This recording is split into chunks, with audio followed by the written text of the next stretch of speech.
First year second semester में पढ़ाई करके अपनी परीक्षा देने वाले सभी विद्यार्थियों को आरपी व्यास यानी राजेंद्र भैया जी की ओर से आने वाली परीक्षाओं के लिए हार्दिक शुभकामनाएं।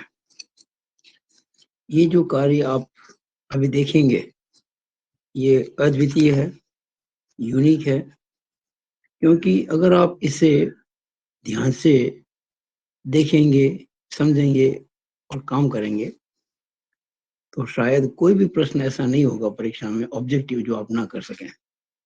और ये केवल ऑब्जेक्टिव क्वेश्चंस की बात नहीं है, हम जो आपको इसमें करा रहे हैं इनको अगर ध्यान से करेंगे तो आपकी सब्जेक्टिव की तैयारी भी अपना भी हो जाएगी। और फिर जब सब्जेक्टिव के क्वेश्चन करेंगे तो सोने में सुहागा। शुरू करते हैं बिना समय खराब किए। इसका टाइटल है मॉडल क्वेश्चंस। आपका जो सेक्शन नहीं होता है उसमें पहला क्वेश्चन होता है जिसके 10 भाग होते हैं। मैं क्वेश्चन पहले का पहला एक्चुअली पहली यूनिट है मैट्रिसेस एंड डिटर्मिनेंट्स। इसमें 2 क्वेश्चन बनते हैं मल्टीपल चॉइस क्वेश्चन। मैं जितने भी संभावित मल्टीपल चॉइस क्वेश्चन है, एक क्वेश्चन बनेगा मैट्रिक्स पे, एक बनेगा डिटर्मिनेंट्स पे, वो आपको मैं करा रहा हूँ। ये ना केवल आपको मैट्रिक्स और डिटर्मिनेंट्स की पूरी जानकारी करवाएंगे बल्कि आपकी पूरी प्रैक्टिस भी करवाएंगे अगर आप इनको सीरियसली करेंगे तो। एक और बात, मैं कोई 4 ऑप्शन नहीं दे रहा हूँ, मैं सीधा आंसर लिख रहा हूँ, क्योंकि 4 ऑप्शन लिखने में समय खराब होता है हमारा, और हमारे पास इतना समय है नहीं अभी। आपको केवल आंसर पता होना चाहिए ताकि आप सही उत्तर दे सके। शुरू करते हैं। क्वेश्चन पहले का पहला, उस पर मैंने आपके लिए काफी क्वेश्चंस इकट्ठे किए हैं। पहला, अगर मैट्रिक्स ए ये हो 1 0 0 -1 तब ए स्क्वायर क्या होगी, यानी इस मैट्रिक्स का स्क्वायर क्या होगा। आंसर आपके सामने है रेड पेन से। 1 0 0 1 1 0 0 1 को हम चाहे तो इसको I2 भी कह सकते हैं, यूनिट मैट्रिक्स ऑफ ऑर्डर 2/2, इसको I2 भी कह सकते हैं।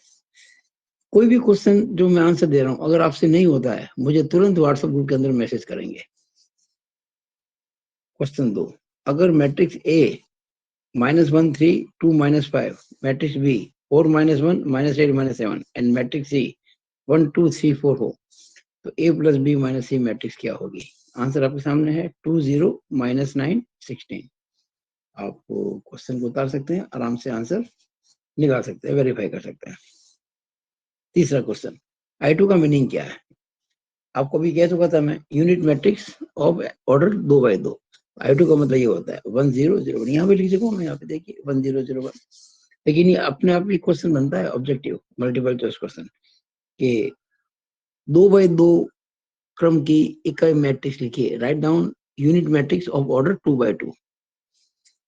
I2 कहते हैं इसको 1 0 0 1। अगर I3 तो क्या होगा 1 0 0 0 1 0 0 0 1, ये I3 होगी। दोनों यूनिट मैट्रिक्स है, ये भी इकाई मैट्रिक्स है, ये भी इकाई मैट्रिक्स। लेकिन ध्यान रखना, एक और बात बता दूं, I2 is not equal to I3 है। दोनों इकाई मैट्रिक्स लेकिन बराबर नहीं है क्योंकि क्रम अलग अलग है। पांचवा, अगर A is a unitary matrix यानी एकिक मैट्रिक्स हो, अगर A एक एकिक मैट्रिक्स हो, यूनिटरी मैट्रिक्स हो, तो इसका मीनिंग क्या है। तो मैट्रिक्स A यूनिटरी तब होती है जब A into A star is equal to I होता है। I मतलब यूनिट मैट्रिक्स। अब ये A स्टार क्या होता है, इसको बोलते हैं A एस्टेरिस्क। इसका मतलब होता है जो मैट्रिक्स A है ना, उसका कॉन्जुगेट निकाल के उसका ट्रांसपोज कर दो, उसका कॉन्जुगेट फिर ट्रांसपोज, या उसका ट्रांसपोज निकाल के कॉन्जुगेट कर दो। दोनों एक ही मतलब होता है। किसी मैट्रिक्स का कॉन्जुगेट का ट्रांसपोज और ट्रांसपोज का कॉन्जुगेट बराबर होते हैं। इसको ए एस्टेरिस्क कहते हैं, इसको बोलते हैं कॉन्जुगेट ट्रांसपोज ऑफ ए। ये आपको ध्यान होना चाहिए, ये ऑब्जेक्टिव आ सकता है। अब ये कॉन्जुगेट कैसे निकालते हैं, जितने भी उस मैट्रिक्स के एलिमेंट्स है ना, उन एलिमेंट्स को रिप्लेस कर देते हैं उनके कॉन्जुगेट से। जैसे 2 + 3 आयोटा का कॉन्जुगेट क्या होगा, 2 - 3 आयोटा। 4 का कॉन्जुगेट तो 4 ही होगा। -5 आयोटा का कॉन्जुगेट प्लस 5 आयोटा। कॉन्जुगेट में क्या होता है, जो काल्पनिक भाग होता है, इमेजिनरी पार्ट, उसका साइन बदल देते हैं। तो पहले कॉन्जुगेट निकाल देंगे, फिर उसका ट्रांसपोज यानी कि परिवर्तन, कैसे, रो को कॉलम बना देंगे, कॉलम को रो बना देंगे, फर्स्ट रो फर्स्ट कॉलम बन जाएगी, सेकंड रो सेकंड कॉलम बन जाएगी। आप ऐसा भी कर सकते हैं कि पहले उसका ट्रांसपोज ले लें, यानी कि उसकी रो कॉलम को बदल दें, उसके बाद कॉन्जुगेट ले लें, दोनों एक ही मतलब है। उसको कहते हैं ए एस्टेरिस्क। अगर हम मैट्रिक्स ए को उसके एस्टेरिस्क से गुणा करें और आई आ जाए, यानी कि कई मैट्रिक्स, तो उस मैट्रिक्स को कहते हैं यूनिटरी मैट्रिक्स। अब देखो, कहने को तो मैंने ये बनाया ऑब्जेक्टिव एमसीक्यू, लेकिन ये बड़े क्वेश्चन का आपको हिंट दे दिया मैंने, ये 8 नंबर में आ सकता है। जैसे आपसे कह दिया एक मैट्रिक्स दे दिया आपको, स्क्वायर मैट्रिक्स आपको दे दिया और कह दिया सिद्ध करो कि यूनिटरी है, तो आपको करना क्या है, ए एस्टेरिस्क निकालना है। कैसे, कॉन्जुगेट निकाल के ट्रांसपोज निकल गया, फिर उसको ए को ए एस्टेरिस्क से गुणा करेंगे और गुणा करना मैट्रिक्स आपको आता है, तो आई आएगा, यानी कि इकाई मैट्रिक्स आएगा या यूनिट मैट्रिक्स आएगा, तो सिद्ध हो जाएगा कि वो यूनिटरी मैट्रिक्स है, यानी कि एकक मैट्रिक्स है। तो छोटा सा क्वेश्चन है 1 मार्क का, लेकिन ये आपको बड़े बड़े क्वेश्चन करने में हेल्प करेगा। मेरा कहना यह है, इन छोटे क्वेश्चंस को मजाक ना समझिए, इनको सीरियसली लीजिए।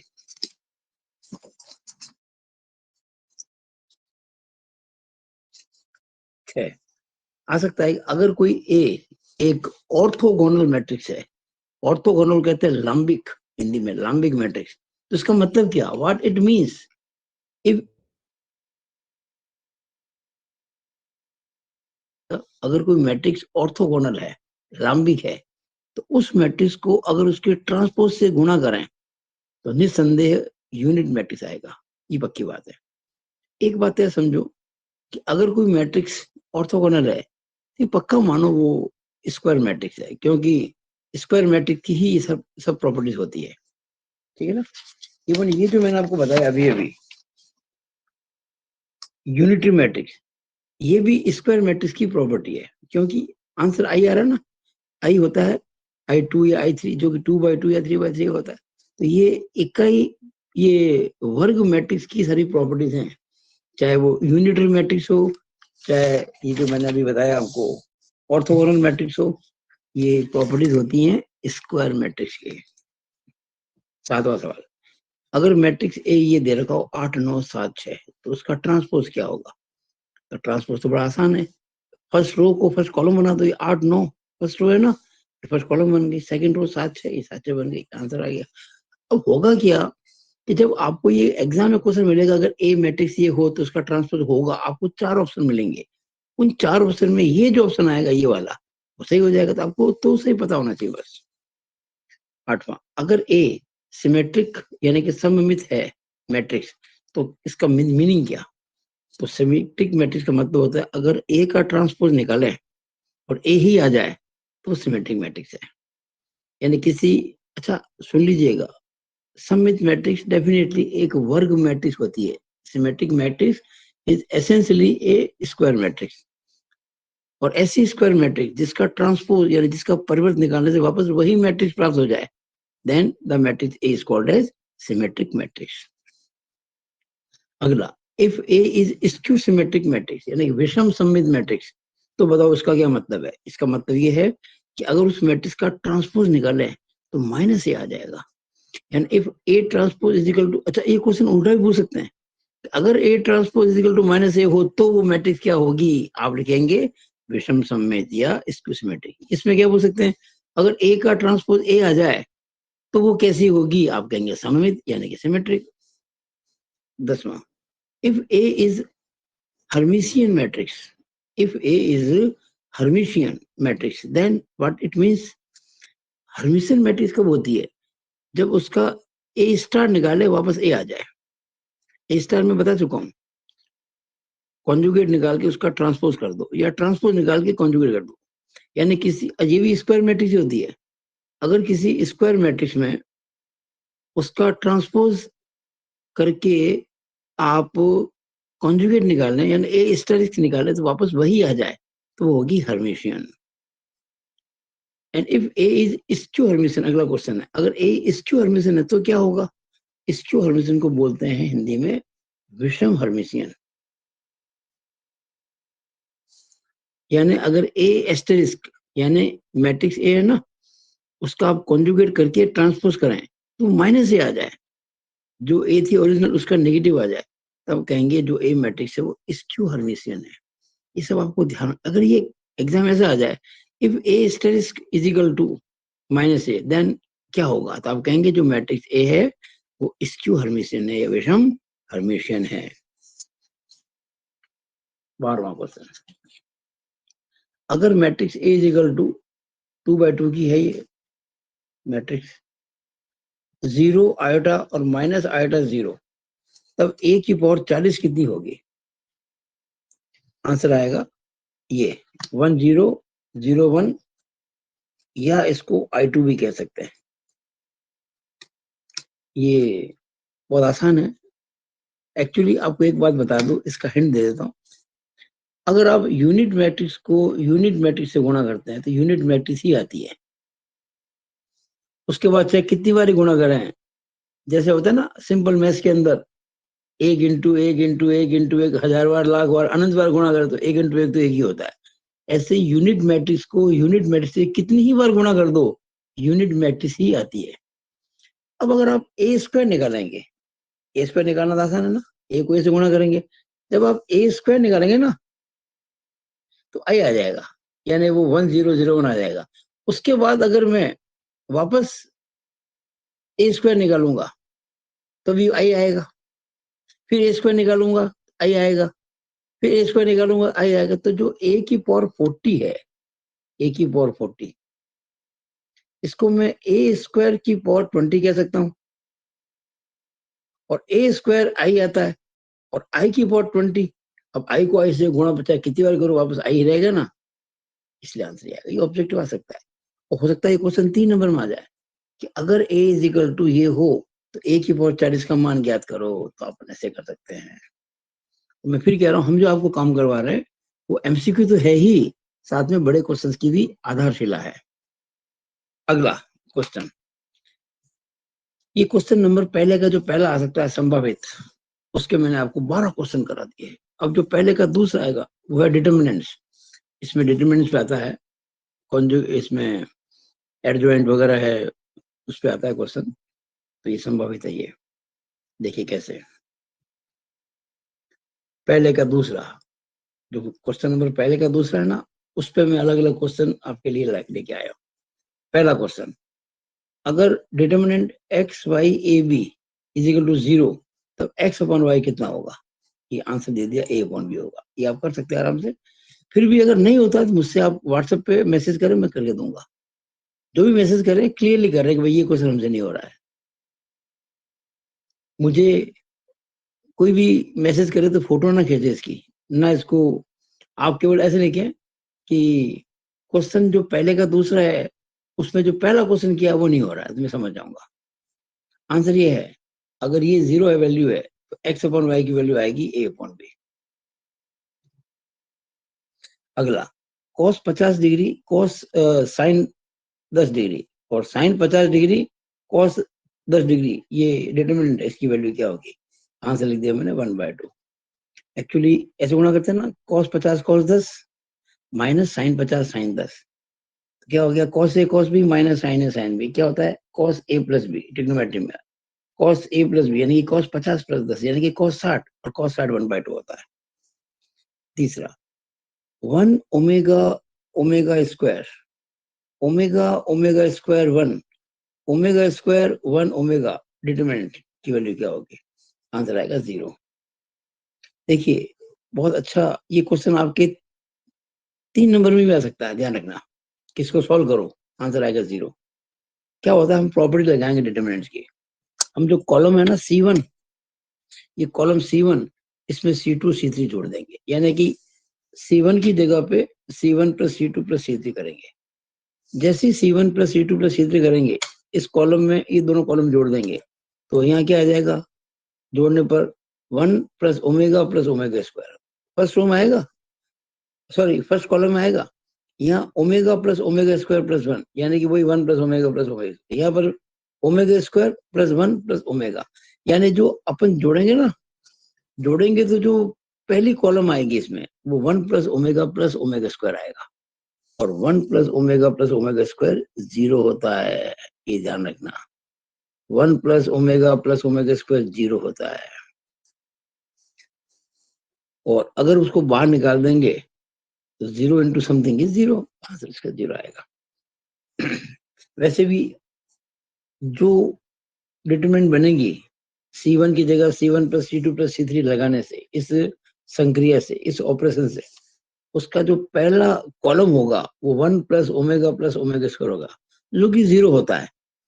और 0 0 0 अगर किसी एक कॉलम में आ जाए, आप जानते हैं डिटरमिनेंट की किसी भी एक कॉलम में, किसी भी एक रो में अगर सारे एलिमेंट 0 हों, उस डिटरमिनेंट की वैल्यू 0 होती है। चौथा, ये डिटरमिनेंट की वैल्यू क्या होगी? इसमें देखिए ABC PQR ABC, आंसर 0। देखिए दो डिटरमिनेंट के अंदर अगर दो रो या दो कॉलम, कोई सी दो रो या कोई सी दो कॉलम बिल्कुल समान हो, एक जैसे हो, जैसे ये ABC है, तो ये देखो R1 में आ रहा है ना ABC, तो R3 में देखो ये रो 1 है, ये रो 3 है, रो 3 में भी ABC आ रहा है, यानी कि रो 1 और रो 3 बिल्कुल समान है। ऐसा जब कभी होता है तो उसकी वैल्यू हमेशा, उस डिटरमिनेंट की वैल्यू 0 होती है, ये प्रॉपर्टी है, इसका आंसर जो आएगा ना, क्योंकि रो 1 एंड रो 3 आर आइडेंटिकल, सर्वसम है। पांचवा, ये एक डिटरमिनेंट आपके सामने पड़ा है, 2 3 5। मुझे आशा है कि जो मैं इतना काम किया है आप देख रहे होंगे, और कोई ज्यादा समय लगता नहीं है। आप अगर देखते देखते सुनते सुनते इसको पॉज करके अपने वीडियो को उतार लेंगे तो कोई समय नहीं लगता है। अगर मैं आपको आधे घंटे में वीडियो पूरा बना के दे सकता हूँ, तो क्या आप आधे घंटे में वो उतार नहीं सकते? क्या उतार सकते हैं? अगर आपको A+ ग्रेड लेके आना है तो ये 2 3 5 6 9 15 -2 5 12, इसकी वैल्यू क्या होगी? यूं तो आप निकालने बैठेंगे तो बहुत लंबा हो जाएगा, पर ध्यान से देखो, ये 6 है ना 2 का तिगुना है, 9 3 का तिगुना है, और 15 5 का तिगुना है। यानी मैं इस 6 9 और 15, 6 9 और 15 में से 3 कॉमन ले सकता हूँ, यहाँ से भी, यहाँ से भी, यहाँ से भी। जैसे मैं 3 को कॉमन लूंगा, ये जो कॉलम C1 है, C2 दूसरा कॉलम, इसमें 3 को बाहर निकालूंगा, तो यहाँ 2, यहाँ 3, यहाँ 5 बचेगा। देखो ये 2 3 5, ये भी 2 3 5 बच जाएगा। तब ये कॉलम 1 कॉलम 2 आइडेंटिकल हो जाएंगे। एंड व्हेन टू कॉलम्स और two rows are identical, then value of the determinant is 0। तो मैंने लिखा है, क्या लिखा मैंने? 3 कॉमन फ्रॉम C2। ये जो C2 है ना, इसमें 3 कॉमन ले लेंगे। जैसे 3 कॉमन लेंगे तो जो कॉलम 1 और कॉलम 2 हो जाएगी आइडेंटिकल, देखा ना? देन देखो 3 तो बाहर, इसमें से कॉमन लेके 3 तो बाहर निकाल दिया, ये तो 2 3 5 ही रहेगा।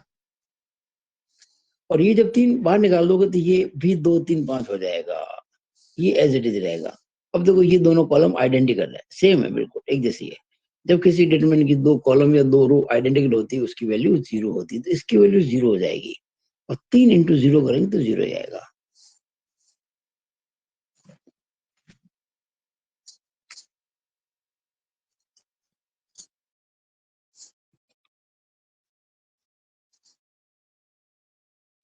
इफ एक मैंने आपको दी है डिटरमिनेंट, ध्यान से देखिएगा, मैंने आपको एक डिटरमिनेंट दी है। इफ ABCPQRXYZ, ये एक डिटरमिनेंट है, इसकी वैल्यू 20 है, तो बताइए PQRABCXYZ की वैल्यू क्या होगी? आंसर है -20, नेगेटिव हो गया, इसका प्लस का माइनस हो गया। बस अगर ये माइनस होता तो प्लस हो जाता। अब क्यों?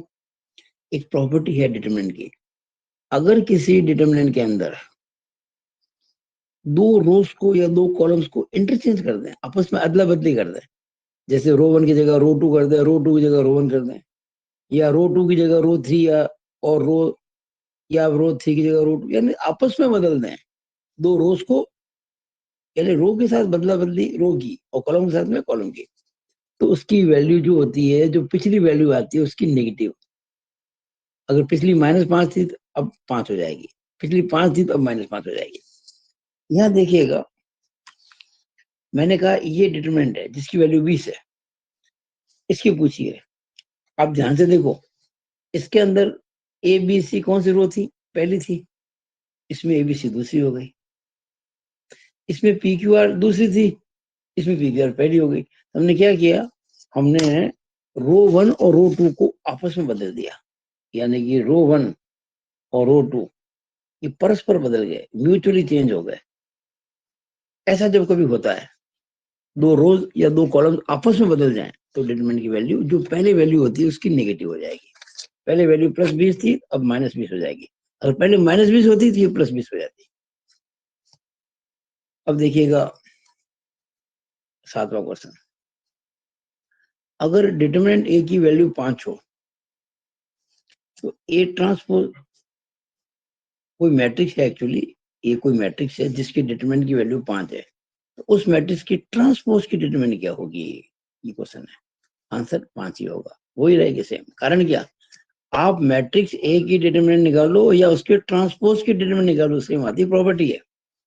यानी आप अगर मैट्रिक्स का ट्रांसपोज ले लें, कॉलम रो को आपस में बदल दें, ट्रांसपोज निकालना आता है आपको, तो उस मैट्रिक्स की डिटरमिनेंट निकालें या उसके ट्रांसपोज की निकालें, आंसर एक ही आएगा।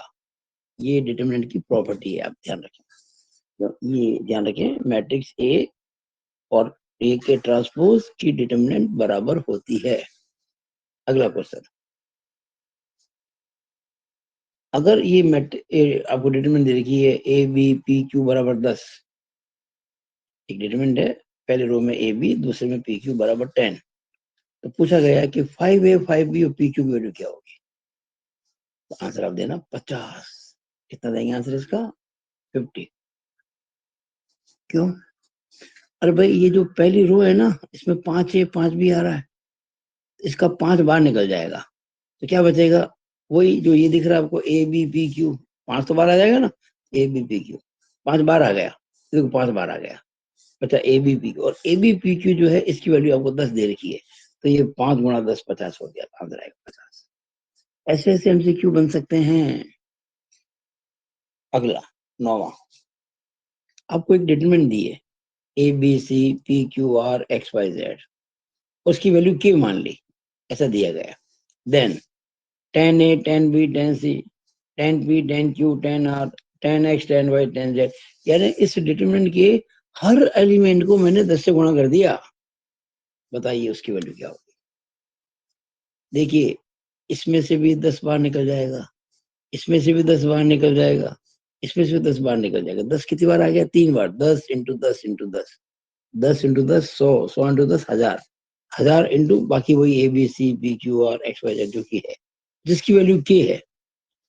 इसका मतलब जो वैल्यू पहले आ रही थी ना, उसको 1000 से गुणा कर दो, 1000 की हो जाएगी, आंसर आएगा 1000 के या 10 की पावर 3 के। ओके, तो मैंने बता दिया, हम चाहे तो रो में से चाहे तो कॉलम में से, हर कॉलम में से 10 बार निकाल दो, या हर रो में से 10 बार निकाल दो, 10 इंटू 10 इंटू 10 बार आ जाएगा, बचेगा ये 1000 है, और इसकी वैल्यू की आपको दे रखी है, 1000 की हो गई। अगली,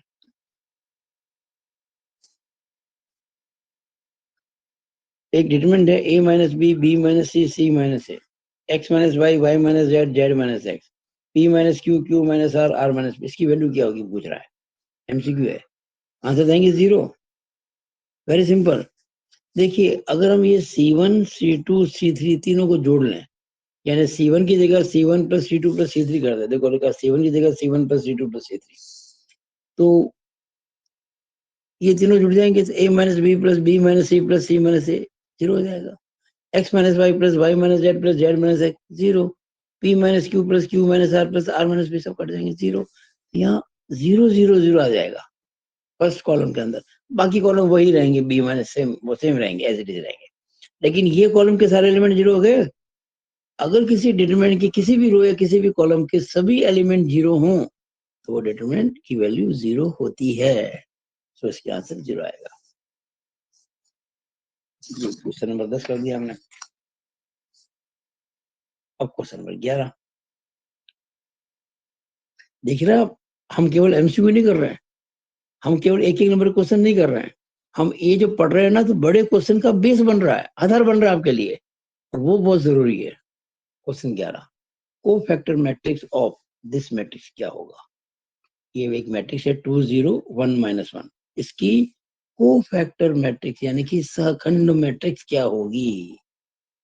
इसका आंसर है ये -1 -1 0 2 -1 0, ये आंसर आएगा इसका, सेकंड मैट्रिक्स का।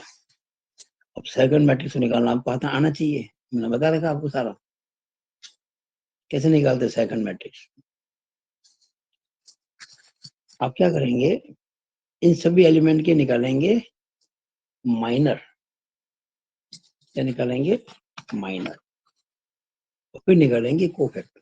देखिए मैं आपको समझा दूं थोड़ा सा, अगर आपके ध्यान में नहीं हो तो कोई एलिमेंट है 2, देखो इसको कहेंगे A11 A12, A11 A12, ये A21 A22, ए का मतलब एलिमेंट, और 11 का मतलब पहली रो पहला कॉलम, 12 पहली रो दूसरा कॉलम, फिर A21 फिर A22, ठीक है ना। 2 0 1 -1, 2 0 1 लिख दिया आपने। अब निकालो इनके माइनर, M का मतलब माइनर और C का मतलब होता है कोफैक्टर, शॉर्ट में कह रहा हूं। माइनर कैसे निकालेंगे, ये A11, ये A11 जो है आपका, अच्छा मैंने गलती से अगला क्वेश्चन ले लिया, एडजॉइंट ले लिया, वही तो है, सही था 201 -1, सही था ये 201 -1 201 -1। देखिए ये 2 है ना, कौन से रो में आ रहा है, फर्स्ट रो में आ रहा है, कौन से कॉलम आ रहा है, फर्स्ट कॉलम आ रहा है, तो इन दोनों को छुपा लो, यानी इसको इसको तो क्या बचा -1, तो ये -1 आ जाएगा। फिर ये 0 0 आ रहा फर्स्ट रो में और सेकंड कॉलम में, ये दोनों छुपा दो, 1 बचेगा। 1 ये सेकंड रो और फर्स्ट कॉलम, ये दोनों छुपा दो, 0 आ जाएगा। ये वाला -1 रो सेकंड कॉलम भी सेकंड, ये छुपा दो तो 2 बच जाएगा। ये हो गया माइनर। अब कोफैक्टर क्या होता है, आप देखो ये जो A11 का मतलब होता है पहली रो पहले कॉलम का एलिमेंट, पहली रो दूसरा कॉलम, दूसरी रो पहला कॉलम, दूसरी रो दूसरा कॉलम। अगर आई, और इसको आई और जे कहते हैं, आई का मतलब जो रो की संख्या को प्रदर्शित करती है, जे का मतलब जो कॉलम की संख्या को, कौन सा कॉलम है। अगर इन दोनों की सम इवन हो, सम हो, तो ये माइनर ही कोफैक्टर है, अदरवाइज कोफैक्टर इसका नेगेटिव हो जाएगा। अब देखो ये 1 और 1 कितने होते हैं, 2 2 क्या होता है इवन, सम संख्या, ये -1 का -1 ही रहेगा। लेकिन यहाँ 1 और 2 कितने होते हैं, 3 3 क्या होता है ऑड, ऑड का मतलब विषम, तो ये +1 का -1 हो जाएगा। अब ये 2 और 1 ये भी ऑड है, विषम है।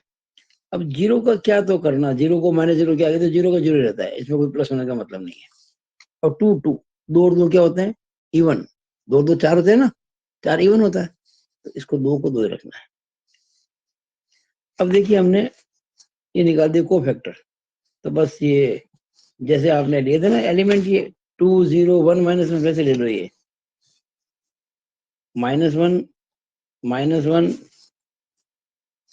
0 2, ये लो जी, -1 -1 0 2 -1 -1 0 2, ये देखिए -1 -1 0 2, सिंपल है ना बिल्कुल।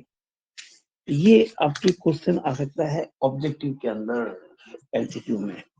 और एमसीक्यू आए या नहीं है, आपकी तो बड़े क्वेश्चन की तैयारी होगी ना, अगर बड़ा क्वेश्चन आता है कितनी अच्छी तैयारी होगी आपकी। तो मुझे आशा है कि आपको समझ में आ गया होगा। 12वां क्वेश्चन वही मैट्रिक्स है, 2 0 1 -1, सेम, कोई चेंज नहीं है, लेकिन यहाँ तो निकलवाया मैंने आपसे कोफैक्टर, यहाँ निकलवा रहा हूँ एडजॉइंट, यानी ये कोफैक्टर मैट्रिक्स पूछा गया, इसमें एडजॉइंट मैट्रिक्स पूछा गया है। देखिए कोफैक्टर को बोलते हैं हिंदी में सहखंड, और एडजॉइंट को हिंदी में बोलते हैं सहखंडज, एडजॉइंट मैट्रिक्स। तो बड़ा आसान है, एडजॉइंट मैट्रिक्स जो होती है वो कोफैक्टर मैट्रिक्स की ट्रांसपोज होती है। यानी अगर आप इस मैट्रिक्स का ट्रांसपोज कर देंगे, रो और कॉलम को परस्पर बदल देंगे, तो एडजॉइंट आ जाएगा। ये देखिएगा, इसमें रो क्या थी, -1 -1 थी ना, इसमें कॉलम आ गई -1 -1, इसमें सेकंड रो क्या थी 0 2, इसमें सेकंड कॉलम आ गया 0 2। कितना आसान है बताइए, है कि नहीं सिंपल। लेकिन ये करने के लिए आपको पहले वो करना पड़ा।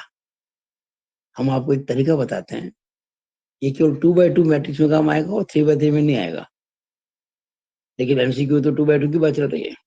हम एक शॉर्ट ट्रिक है, देखो ट्रिक। अगर कोई मैट्रिक्स ए है जिसके एलिमेंट्स हैं ए बी सी डी, और आपसे कहा जाए कि उसका एडजॉइंट निकालिए। एक मैट्रिक्स है 2x2 की, ये 2x2 की मैट्रिक्स है जिसके एलिमेंट्स हैं रो के ए बी, फर्स्ट रो के, सेकंड रो के सी डी। ए बी और सी डी है, ये ध्यान रखना। और पूछा गया है इसका एडजॉइंट, इसकी ट्रिक बता रहा हूँ। ये जो है diagonal, it is diagonal, principal diagonal, मुख्य विकर्ण। इनके एलिमेंट की अदला बदली कर दो, यानी ये ना डायगोनल, ए को डी की जगह लिख दो, डी को ए की जगह लिख दो, यानी ए की जगह डी और डी की जगह ए। देखो ये यहाँ ए था तो डी हो गया, या डी था तो ए हो गया। ये समझ में आ गया, बड़ा आसान है बिल्कुल। हम क्या कर रहे हैं, हम एडजॉइंट निकाल रहे हैं।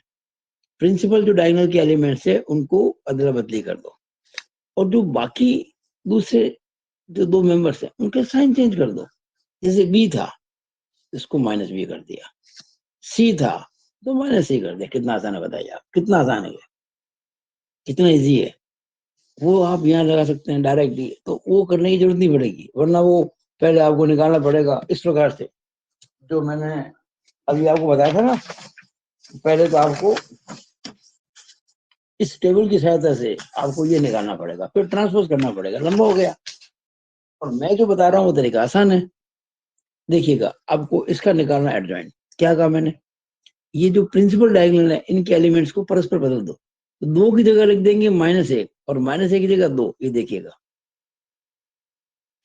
ये 2 था ना, इसको यहाँ लिख दिया, और -1 को यहाँ लिख दिया। ओके, चेंज हो गया। 2 की जगह -1 और -1 की जगह 2।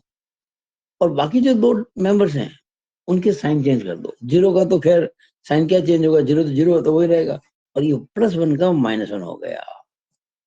तो मेरे ख्याल से बहुत आसान हो गया आपके लिए, और ये ट्रिक है। तो मैंने क्या कहा आपको, हिंट दिए। 2 प्रकार से कर सकते हैं इसको। पहला तो वो पहला लंबा तरीका, फर्स्ट मेथड वो वाला, ये निकालो फिर इसका ट्रांसपोज करो। और सेकंड मेथड ये वाला ट्रिक से, कि अगर ए बी सी डी है मैट्रिक्स है, तो इसका जो एडजॉइंट होगा वो हो जाएगा डी माइनस बी माइनस सी ए, यानी कि ये एलिमेंट बदल देंगे, इनके साइन चेंज कर देंगे। अगला क्वेश्चन,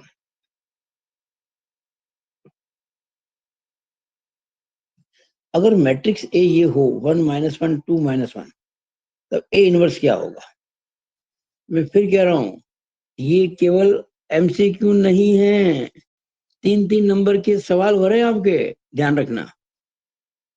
लेकिन एमसीक्यू में भी आते हैं ऐसे सवाल। अगर ए है 1 -1 2 -1, then what is A inverse. आप आंसर ये लिख देते हैं, ए इनवर्स का ये -1 1 -2 1, आंसर आ गया। अब कैसे आया ये देखिएगा, हिंट दे रहा हूं।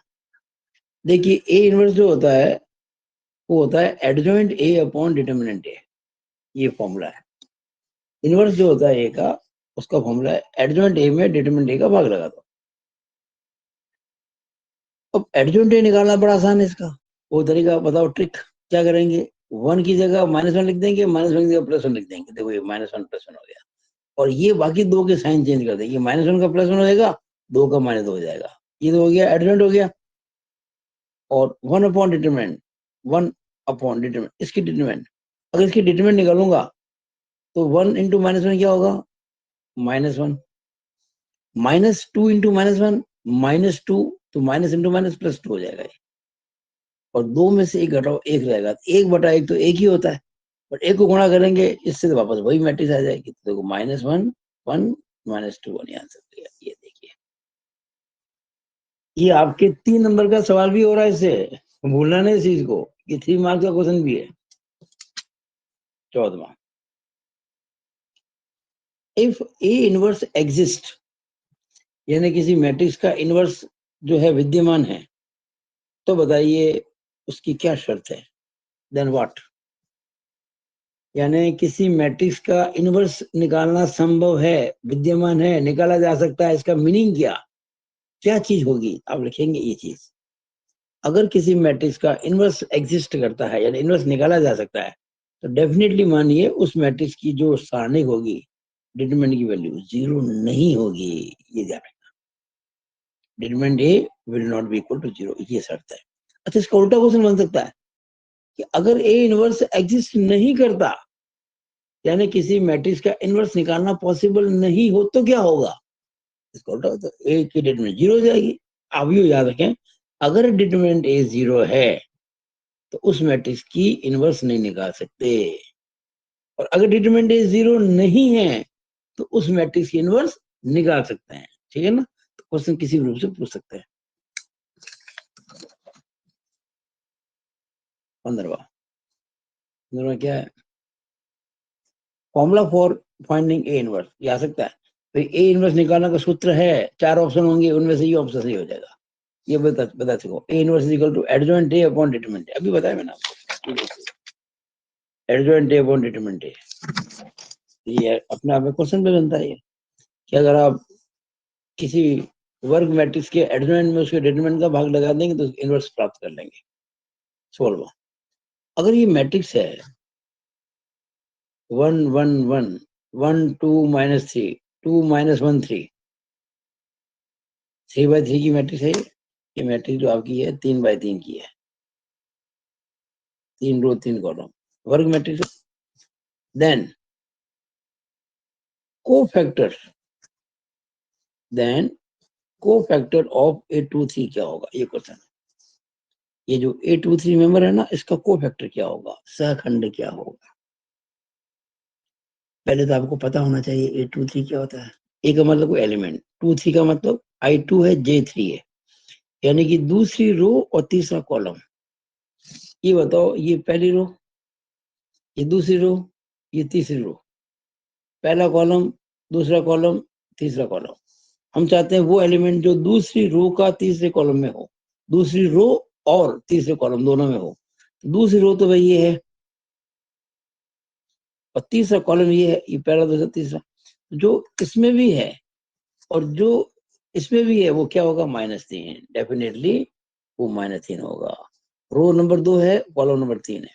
तो मुझे इस -3 का कोफैक्टर निकालना है। कैसे निकालेंगे कोफैक्टर -3 का?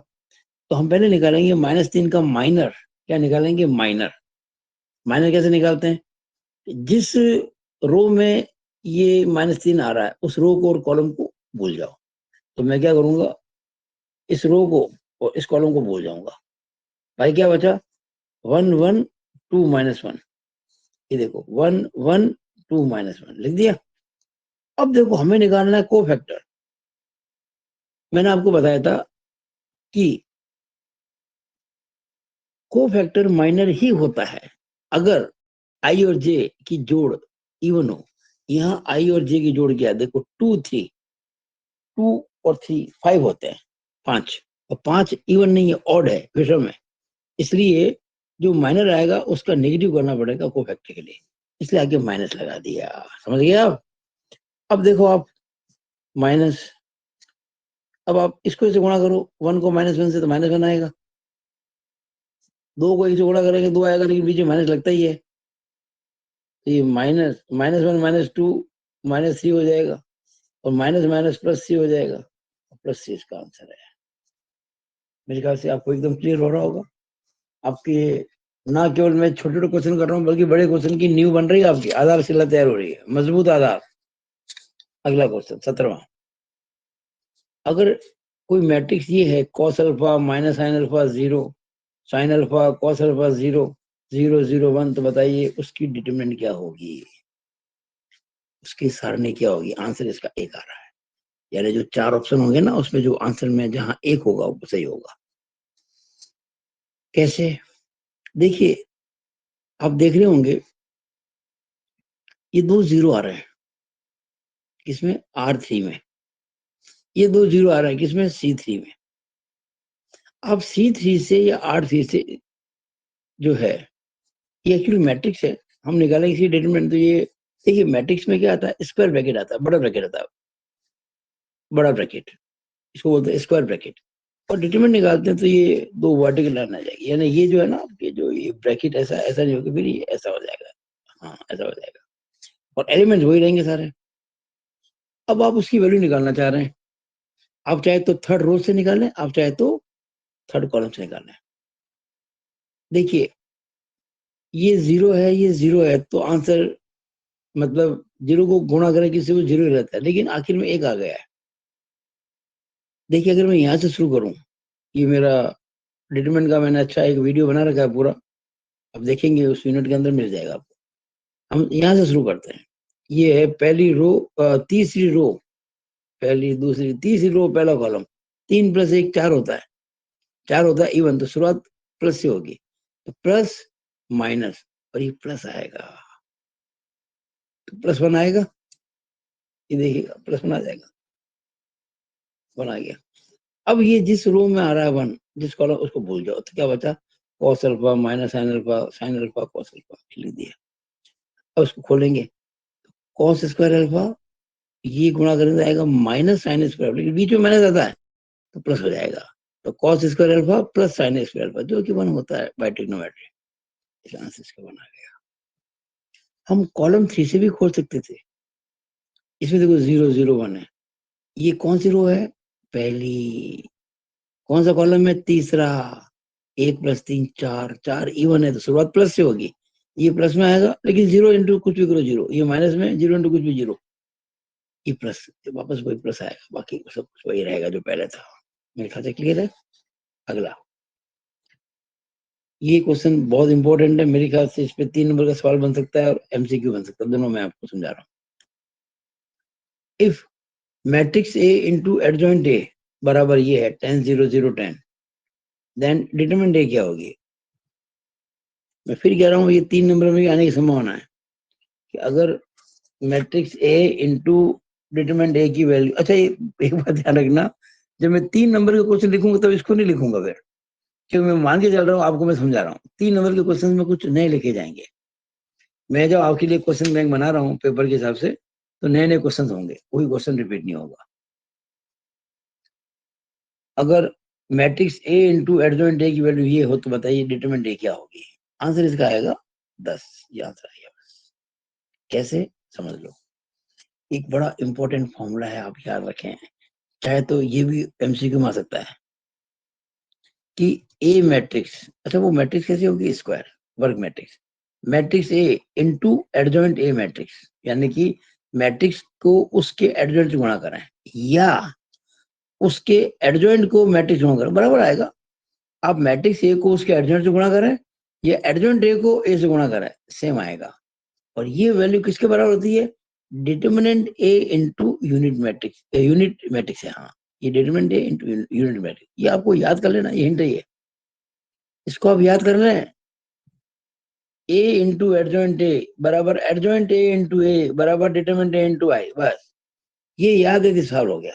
कैसे, हमको ए इंटू एडजॉइंट ए दे रखा है ना, दे रखा है, ये रहा, इसमें मैं 10 कॉमन ले सकता हूँ, 10 को बाहर निकाल लूं, देखो मैंने इस मैट्रिक्स में 10 को बाहर निकाल दिया, 10 को बाहर निकाल दिया मतलब हर एलिमेंट में 10 का भाग लगा दो, तो 1 0 0 1 भाग नहीं हुआ, हो गया।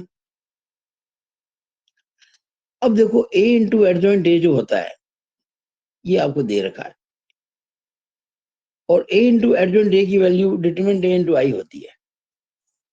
अब देखो आई तो ये आ गया, ये देखो 1 0 0 1, ये तो आई होता है ना, यूनिट मैट्रिक्स, इसका मतलब ये जो 10 दिख रहा है, ये डिटरमिनेंट ए है, यानी डिटरमिनेंट 10 हो गया। कितना सिंपल देखिए, हमने सिंपली इसको 10 को बाहर निकाल दिया और 10 वैल्यू आ गई, देखो ये ए इंटू एडजॉइंट ए बराबर एडजॉइंट ए इंटू ए बराबर ए डिटरमिनेंट इंटू आई, इसको ऐसे कंपेयर कर लो, तो आई तो ये हो गया 0 1 0 0 1, और डिटरमिनेंट ए की वैल्यू 10 हो गई डायरेक्टली।